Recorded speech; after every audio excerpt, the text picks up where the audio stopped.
18, verso de número 17 e 18. Diz assim o verso 17: Não morrerei, mas viverei e contarei as obras do Senhor. Olha a força que Davi coloca nessa palavra. Não morrerei, mas viverei e contarei as obras do Senhor. O Senhor castigou-me muito, mas não me entregou à morte. Salmo 119, versículo de número 67. Salmo 119, verso 67, diz assim: Antes de ser afligido, andava errado, mas agora guardo a tua palavra.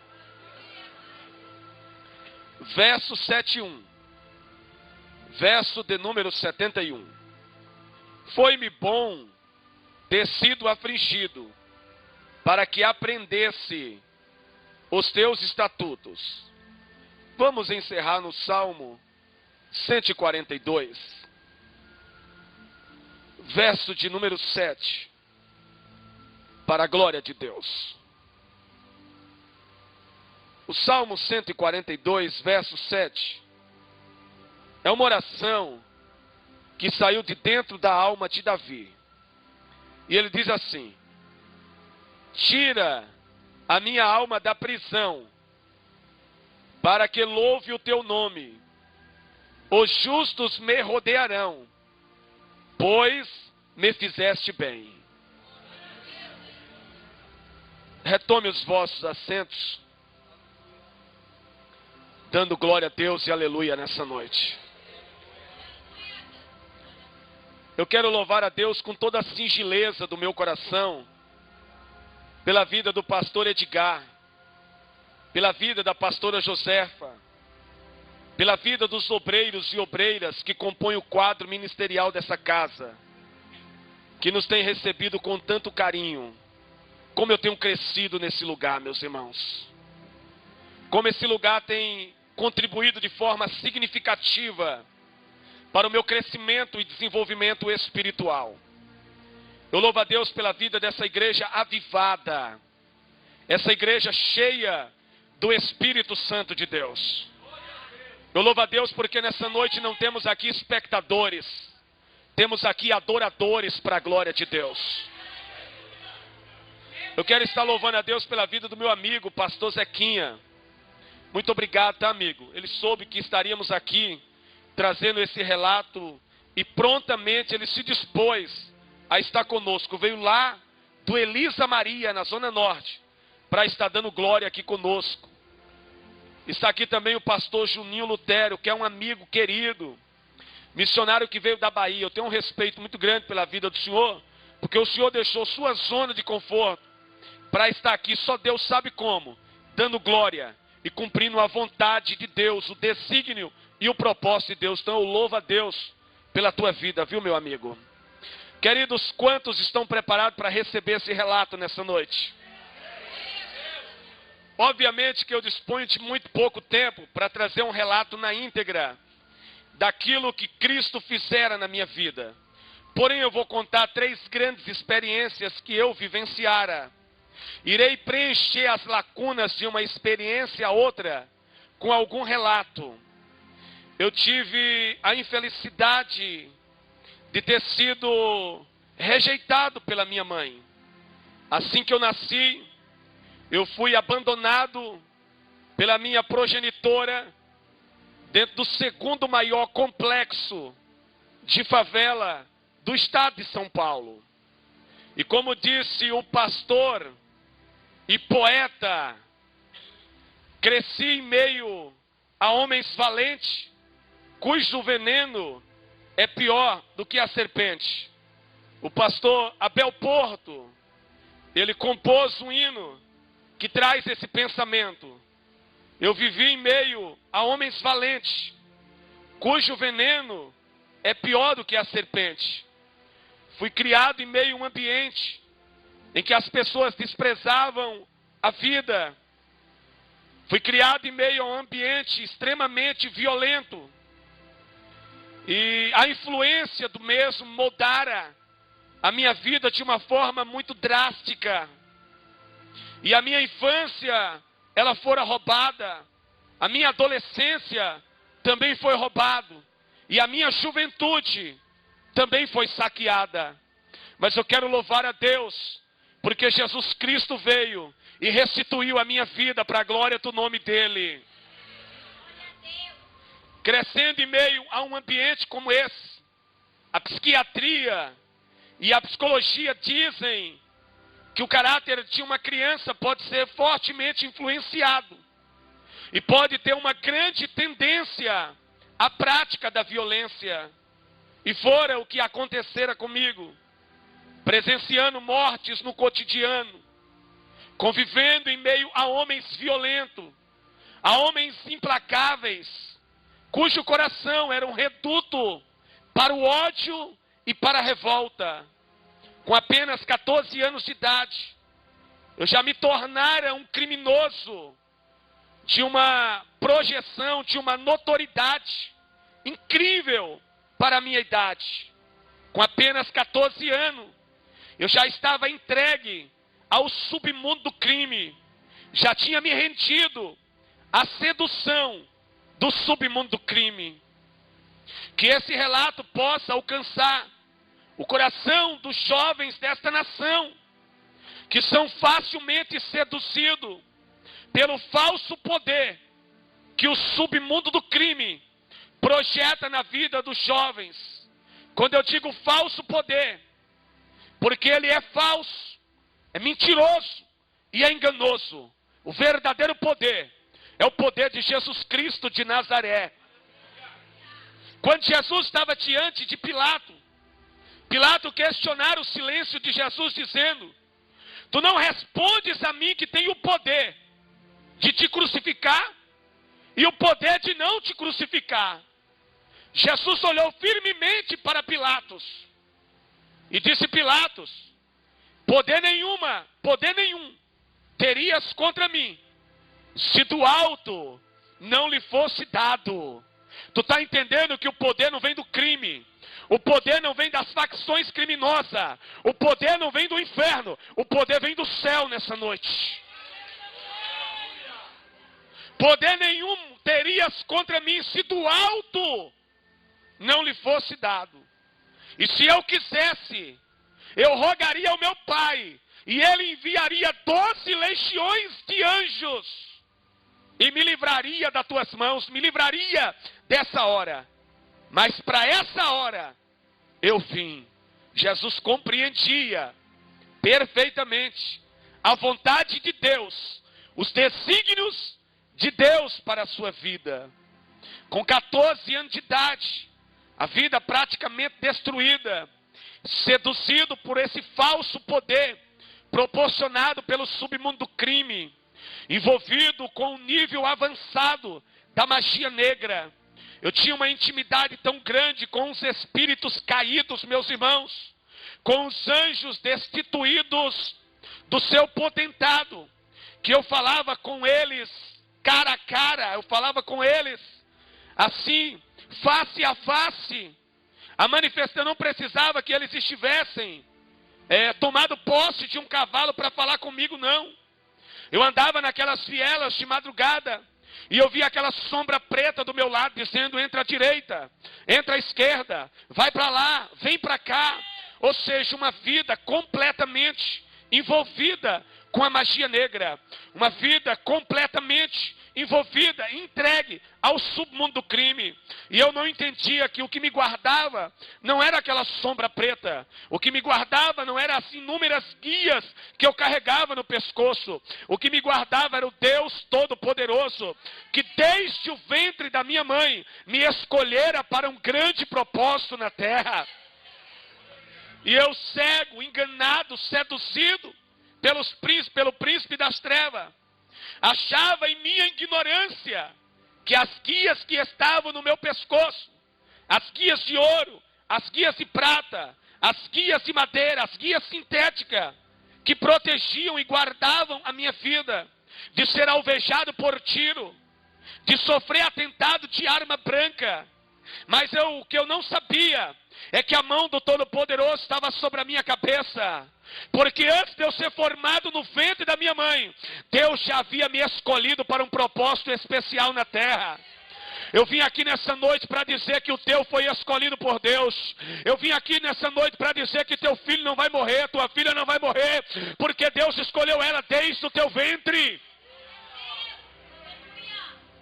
Mas até então, enganado, seduzido ia eu. Eu lembro que numa ocasião, era a ocasião em que o crack estava estourando no estado de São Paulo. Final da década de 80 e meados da década de 90. O crack era novidade no estado de São Paulo. E eu lembro que 2 meninos haviam desviado uma quantidade muito grande. E eu dei uma ordem dizendo, deixa eles amarrados a noite inteira. Porque pela manhã eu irei executar os 2. Mas o que eu não sabia, meus irmãos, é que naquela manhã o Senhor tinha marcado um encontro com a minha vida. Naquela manhã eu teria o meu primeiro contato, ainda que tímido. Eu teria o meu primeiro contato com Jesus Cristo de Nazaré. Eu lembro que naquela manhã eu levantei com uma fúria muito grande. E com todas aquelas guias no pescoço, com uma submetralhadora pendurada no pescoço, com 2 capangas à direita, 2 à esquerda, eu me dirigi até o local em que aqueles 2 meninos estavam amarrados. 9 para as 10 horas da manhã daquele dia. E indo com aquela fúria satânica no meu coração para executá-los. Uma crente cheia do Espírito Santo de Deus estava numa consagração dentro de uma igrejinha, dentro do maior complexo de favela do estado de São Paulo, o segundo maior complexo de favela do estado de São Paulo.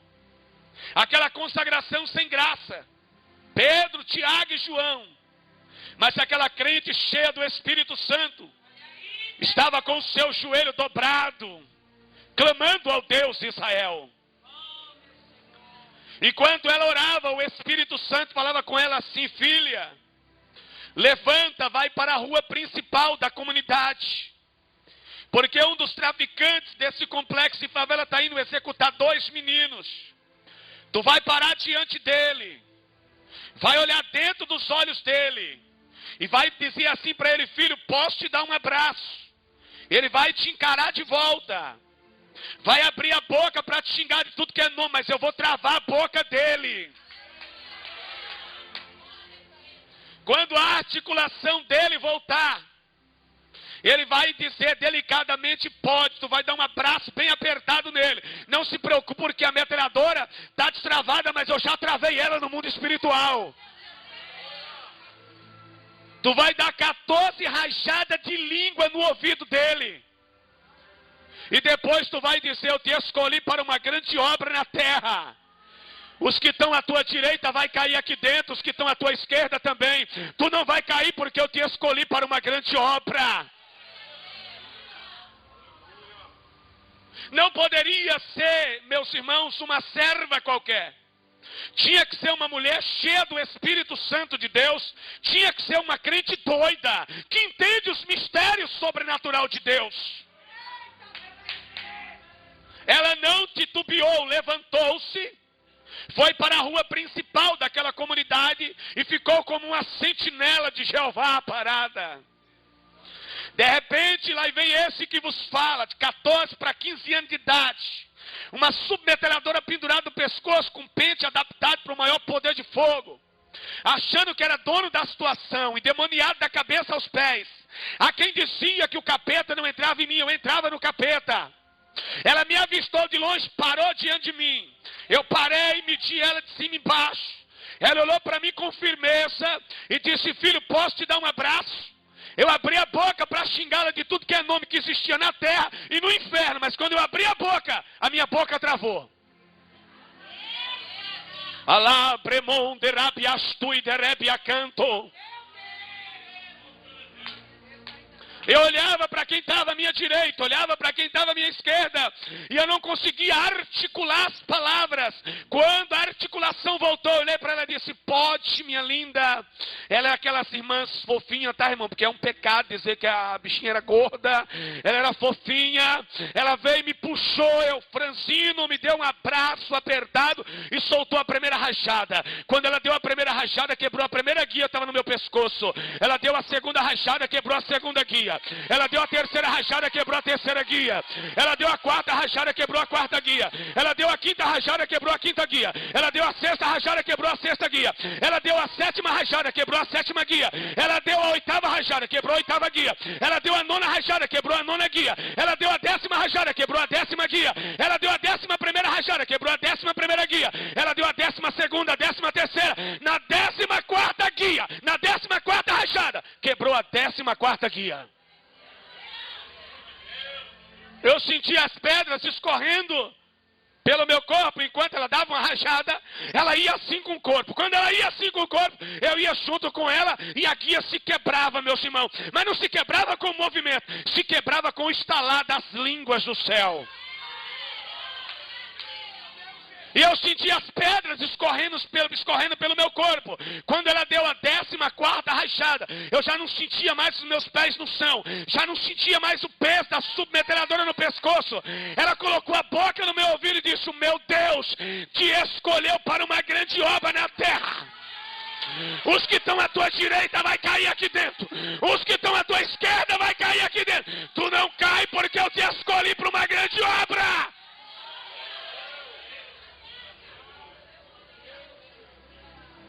Você está entendendo que quando ele escolhe, está escolhido? Quando ele escolhe, está escolhido. Quando Jeová escolhe, PCC não mata, a rota não mata, o BOP não mata, a tropa de choque não mata. Quando ele escolhe, Satanás não mata.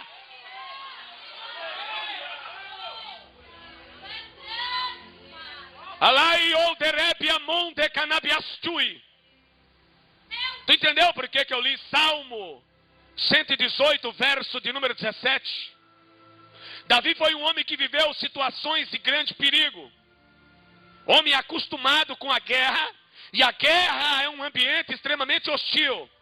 Mas Davi, em meio às suas guerras, em meio às suas batalhas, ele abriu a boca e declarou dizendo: eu não morrerei, mas viverei e contarei as obras do Senhor. Diga comigo: eu não morrerei, mas viverei e contarei as obras do Senhor. E eu estou aqui para dizer que eu não morri, mas eu estou vivo para contar as obras do Senhor nessa noite. Mas o verso 18 diz assim: o Senhor castigou-me muito, mas não me entregou a morte. Eu perdi as forças naquela manhã. Quando aquela mulher me soltou, eu não sentia mais meus pés no chão. E eu saí cabisbaixo, cheguei naquele local. Olhei para aqueles dois meninos amarrados e disse: amarre eles e deixa os bichinhos embora. Sentei naquela cama e coloquei a mão na cabeça e disse: o que eu estou sentindo? Eu estou sentindo algo que eu nunca senti antes. Eu estou sentindo uma leveza. Eu estou sentindo uma paz dentro de mim que não tem explicação. Aí eu ouvi os meus comparsas lá fora perguntando para os que vieram comigo o que aconteceu com ele. Ele não nos permitiu executar os meninos, para executá-los pela manhã, para fazer. O que aconteceu? Eu não sei. Sei que nós estávamos vindo para cá, uma crente doida parou ele, falou umas línguas lá estranhas, berrou um negócio no ouvido dele, e ele veio para cá desse jeito. Eles não entendiam, mas naquele dia, Jesus desceu e falou comigo.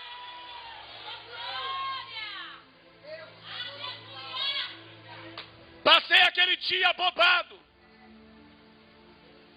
Mas Satanás é um ser extremamente persuasivo. Passado aquele dia, ele me fizeram esquecer daquela experiência. Continuei na prática do tráfico, do assalto e da criminalidade. Com 18 anos de idade, a minha cabeça já estava a prêmio dentro da Tobias Aguiar. Já havia juramento entre os oficiais da Tobia Aguiar. Existia um prêmio pela minha cabeça. Era uma questão de honra eles me assassinarem. Era uma época em que o governador apoiava a ação da Tobias Aguiar. Eles matavam discriminadamente. Agora imagine um inimigo, considerado inimigo número 1 deles. Eles me caçavam como Saul caçou Davi em Israel. De uma cidade a outra, eu perambulei pelas cidades do interior. Porque depois dessa experiência, eu tive a infelicidade, meus irmãos.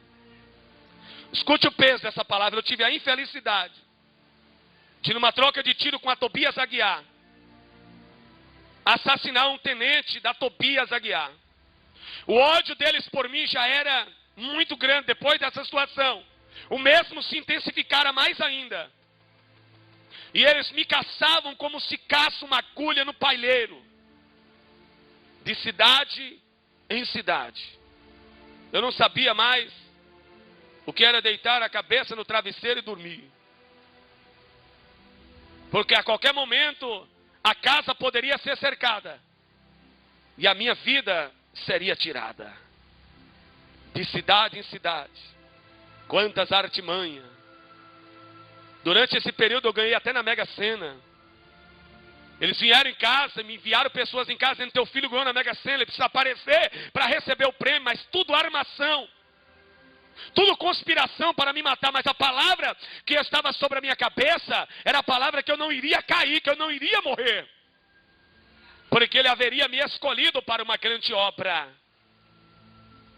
Mas depois de muitas idas e vindas, eu caí na mão dos meus implacáveis inimigos. E eu me recordo como o dia de hoje. Eles fizeram uma meia-lua em volta de mim, pastora Josefa. Eu encostado naquele grande muro da comunidade. Eles fizeram uma meia-lua em volta de mim. E o tenente da polícia militar e o tenente da Tobia Aguiar discutindo tranquilamente na minha frente a qual deles cabia o direito da minha execução. O tenente da polícia militar apresentava suas razões, dizendo: ele matou soldado, ele feriu soldado em ação, e nós iremos executá-lo. O tenente da Tobias Aguiar dizendo: ele é o único criminoso vivo no estado de São Paulo que teve a infelicidade de matar um oficial da Tobias Aguiar. Nós iremos executá-lo. E eu ali assistindo o debate deles. Por fim, Tobias Aguiar ganhou o debate. O tenente veio na minha direção e disse: o senhor não vai tomar um tapa. O senhor vai ser levado para dentro do matagal. E o senhor vai ser executado como o senhor merece ser executado. E nunca mais sua mãe verá o teu rosto, porque o teu corpo vai desaparecer. Com olhar firme, eu continuei olhando dentro dos olhos dele. E fui levado para aquele matagal. 3 viaturas e um carro apaisando entraram dentro daquele matagal. Me tiraram de dentro. Eu contei 12 soldados naquela noite. Desceram, me desalgemaram. O tenente veio na minha direção e disse: quantos homens o senhor já matou? Nunca matei ninguém. Eu sabia que ia morrer. E todo criminoso daquela época, que sabia que quando caísse na mão da rota, não tinha mais jeito. Então para que negociar? Para que falar? Ele riu e disse: você sabia que o homem que você matou era meu irmão? Eu disse: eu nunca matei ninguém, o senhor vai matar um homem inocente. Zombando dele. Quando eles me posicionaram dentro daquele matagal, irmãos, eu confesso, a minha boca não salivava mais. No meu nariz eu sentia um forte cheiro de enxofre. Porque naquela madrugada o inferno subiu naquele matagal para levar a minha alma para o inferno. Eu sabia por experiência própria, eu ia fechar os olhos, eu ia ouvir os estampidos, mas mesmo de olhos fechados naquela noite escura, eu ainda ia ver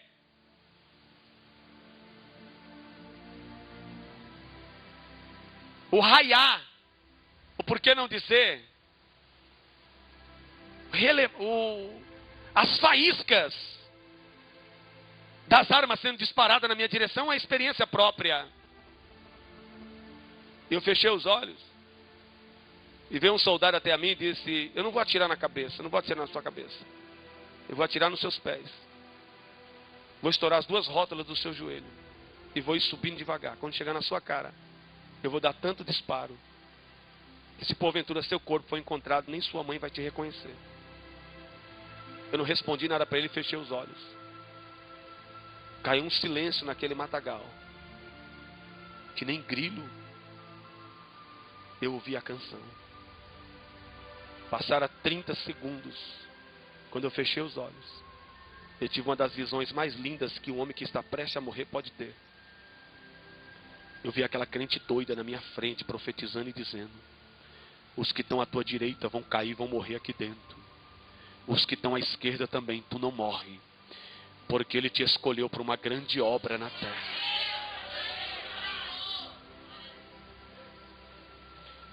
Eu confesso que eu não queria abrir os olhos, mas em dado momento eu abri os olhos. Quando eu abri os olhos, eu vi 12 homens de costa para mim com as armas abaixadas. Dentro do primeiro carro que entrou dentro do matagal, tinha um carro grande, branco, com 2 homens vestidos de branco.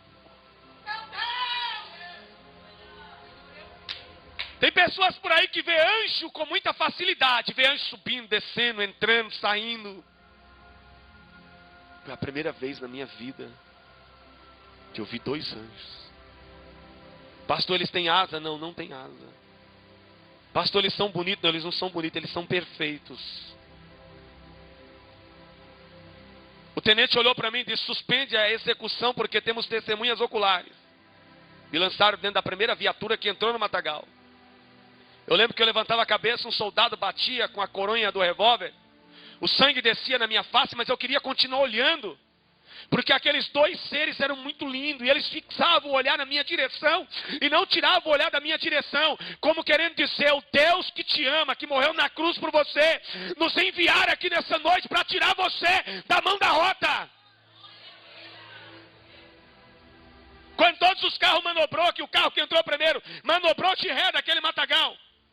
Aquele carro saiu, olhou da placa aos olhos do tenente Clóvis, manobrou e subiu uma subida e desapareceu diante dos nossos olhos.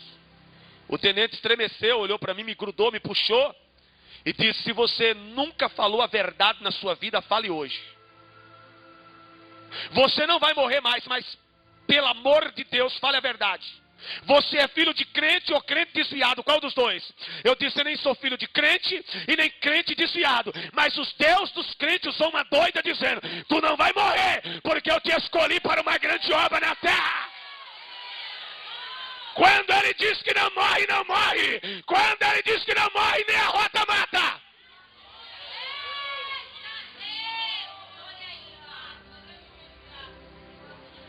Ana vassou rebremundo e derás. Alabramando canabiastu e derés.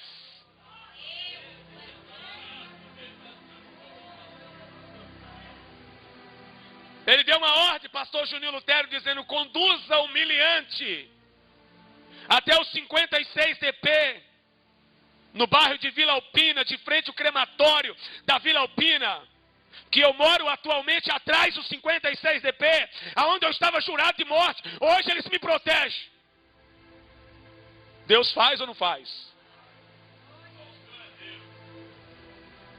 Quando aquele soldado seguiu com aquela viatura, ele parou e disse: tenente, o que vimos essa madrugada é algo paranormal, não tem explicação científica para isso. Porém, se ele for para a cadeia, nunca mais ele sai da cadeia, não teremos oportunidade de vingar o nosso irmão de farda. Vamos soltá-lo e numa outra oportunidade nós o pegamos e executamos. O tenente estava impactado. Ele olhou para o soldado e disse: prossiga com a ocorrência e humilhante até os 56 DP. Ele parou a segunda vez, fez o mesmo questionamento. Recebeu a mesma ordem. O 56 DP fica numa parte alta. Quando chegou na baixada, ele jogou o carro na calçada e disse: tenente, vamos soltar o moço e matá-lo em outra ocasião. Nunca vi um homem falar com tanta autoridade. Ele se virou para o soldado e disse: Deus mandou levá-lo para a cadeia. E é para a cadeia que eu vou levar ele. Você está entendendo? Deus castigou-me muito, mas não me entregou à morte. Chegando no 56 DP, eu fui tirado de madrugada com um capuz preto. Eu disse: meu Deus, escapei da mão da rota, agora eu vou morrer na mão da civil. Entraram 4 homens, me colocaram um capuz na minha cabeça, me algemaram, me jogaram dentro do carro e me levaram para uma área desconhecida em São Paulo, para um distrito desconhecido em São Paulo. Quando eu desci da viatura que tiraram o capuz da minha cabeça, o delegado disse: a PM ficou sabendo que a rota não te executou e orquestraram uma invasão ao meu distrito para te matar dentro da minha carceragem. Eles podem te matar, mas não dentro da minha carceragem. Deus continuava me livrando. Como os distritos de São Paulo não tinham estrutura para manter um criminoso do meu porte na época, eu fui transferido para o pavilhão 9 da casa de detenção. E chegando na casa de detenção, meus irmãos, eu tive um encontro com Jesus Cristo de Nazaré. Entrei para dentro da cela naquele dia. Os facciosos me procuraram dizendo: ei, corre com nós. Eu disse: eu preciso tomar um banho, comer alguma coisa, e amanhã eu me decido de que lado eu vou estar. Tomei um banho, mas não consegui comer. Mas quando foi de madrugada, um homem todo vestido de branco entrou na cela e disse: eu sou o leão da tribo de Judá. Eu venci para te dar a vitória. Eu sou maior. Eu levantei pela manhã, corri no guichê. Assim que abriu a cela daqueles que pagam o café da manhã, que são chamados boieiros do sistema penitenciário, eu digo: me traga um crente. Ele procurou um crente, trouxe um crente. Eu digo: me traga uma Bíblia. Ele me trouxe uma Bíblia. Quando abriu a cela, eu corri para a igreja, entreguei a minha vida para Jesus. 7 dias depois eu fui batizado com o Espírito Santo. Aí encontrei aquele que hoje é o maior criminoso vivo no sistema penitenciário. E ele disse: rapaz, tu aceitou Jesus? Eu disse sim. Eu esperava uma palavra dura.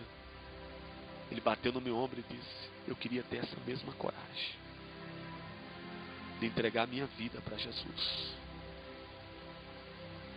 23 dias depois eu estava orando de madrugada. Dobrei meu joelho meia-noite. Diga comigo: meia-noite.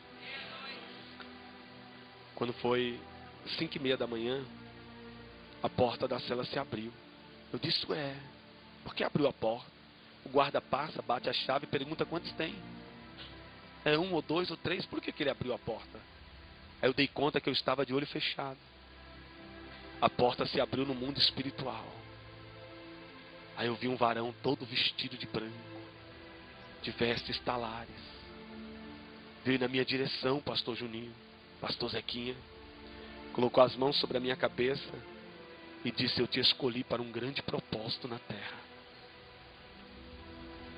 Dou-te nessa madrugada 4 níveis de revelação profética. Vou revelar o que está na frente do texto, atrás do texto, em cima do texto, embaixo do texto. Vocês nessas 14 segunda-feira têm presenciado revelações que não estão nos compêndios de teologia. São revelações que descem do céu sobre as nossas vidas. Mas como analfabeto de pai, mãe, de vô, de vó, de bis e de bisa? Mas pastor, o senhor acabou de dizer, um grande criminoso. Mas você não precisa ter um grande intelecto para ser um grande criminoso. Mas ele diz: vou eu fazer de ti pregoeiro da minha palavra. E quando Jesus diz que vai fazer, ele faz. Levantei pela manhã e saí correndo na galeria. Todo crente que eu encontrava eu dizia: Jesus apareceu para mim essa madrugada e disse que vai fazer de mim pregoeiro da sua palavra. Aí um balançava a cabeça, outro dizia: meu filho, tu comeu demais, disse que viu Jesus. Eu disse: não, Jesus entrou na minha cela nessa madrugada. Subi para a sala pastoral e disse: meus pastores, Jesus apareceu para mim essa madrugada e disse que vai fazer de mim pregador da sua palavra. Eles disseram: meu filho, tu comeu demais, disse que viu Jesus. Não, eu estou há 72 horas em oração e jejum. Eu estava orando na madrugada quando Jesus entrou na minha cela. Aí um olhou para mim e disse: meu filho, tu sabe o que é pneumatologia? Eu disse: lá no norte nós chamamos isso de pneumonia. Aqui como é que é o nome? Ele disse: pneumatologia, a doutrina do Espírito Santo, meu filho. Eu disse: eu sei quem é o Espírito Santo. Um dia eu vou conhecer a pneumatologia, mas eu sei quem é o Espírito Santo. Aí outro gritou de lá dizendo: meu filho, tu sabe o que é a armatiologia? Eu disse: lá no norte nós chamamos de arapuca, aqui é armadilha. Não, meu filho, é a doutrina do pecado, que do grego é armatiologia, que significa errar o alvo. Eu disse: eu sei o que é pecado, porque eu andava com uma metralhadora pendurada no pescoço, e hoje eu sou lavado e redimido pelo poder dessa palavra. Aí outro gritou de lá: meu filho, tu sabe o que é oratória? Todo pregador tem boca. Eles riram de mim. Eu saí daquela sala arrastando um sonho que tinha acabado de nascer.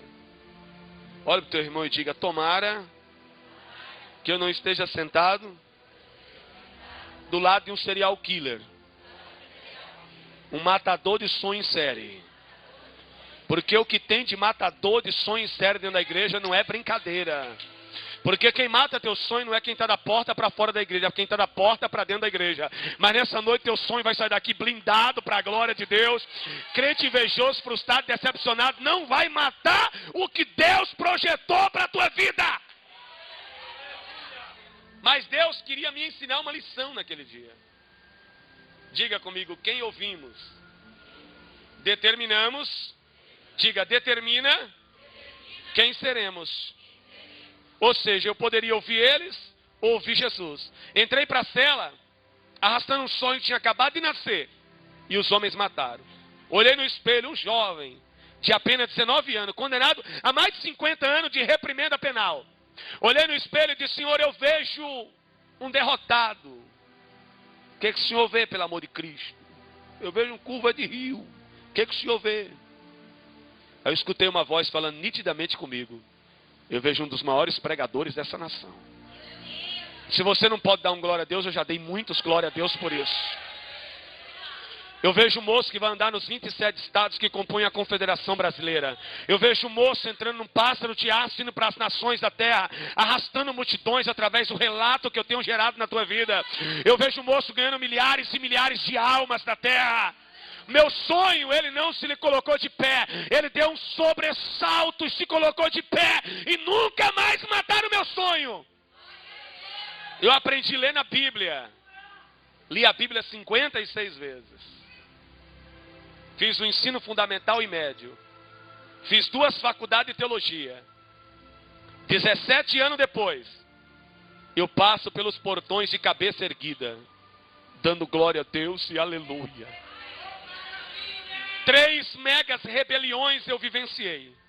Mais de 50 rebeliões localizadas. A tropa de choque, quando invadia a casa de detenção, 300 homens marchando e dizendo: demônio, vocês vão morrer, e batendo no escudo. Demônio, vocês vão morrer, e batendo no escudo. Do outro lado, no mundo espiritual, vinha o Espírito Santo marchando com um cortejo celestial, dizendo: o choque não pode matar quem eu dei vida, e vida com abundância.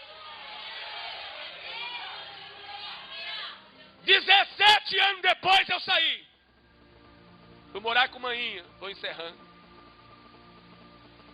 O prognóstico da região era: eu dou 3 meses. E ele larga essa utopia de ser crente. E vai reivindicar o seu direito. A sua boca avaliada em R$1 milhão. Sua boca de distribuição de droga. Passaram os 3 meses. Eu fui convidado para pregar dentro de um grande evento na comunidade. Fecharam todas as ruas.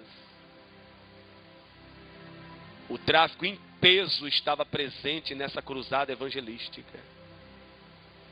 Quando eles me viram pregar, saíram balançando a cabeça e dizendo: esse está mais doido do que era doido. Não tem por que se preocupar, porque Jesus entrou na vida dele com toda a força. Eles disseram 3 meses, faz 3 anos e 10 meses que eu saí, estou firme para a glória de Deus.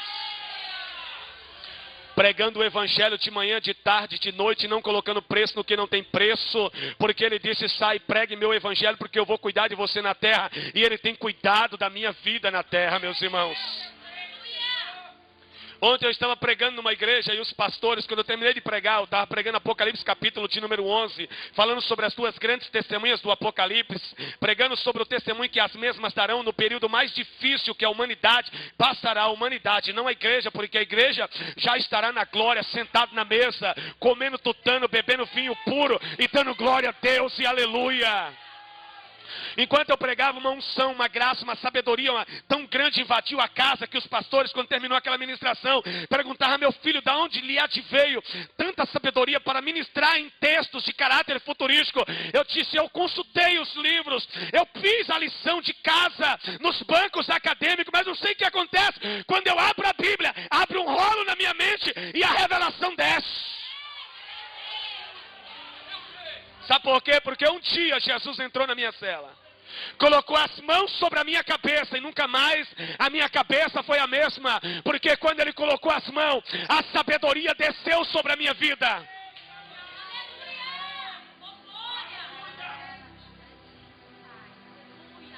O maior milagre não é um paralítico se desprender da sua cadeira de roda.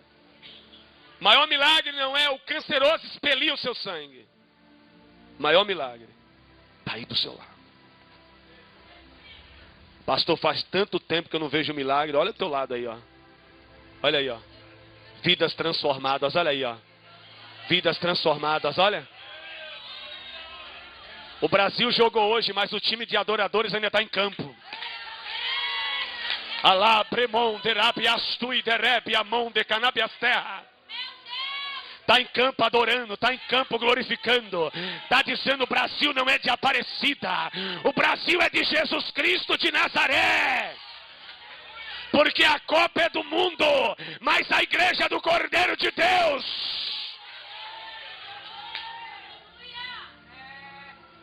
Não existe milagre maior do que esse.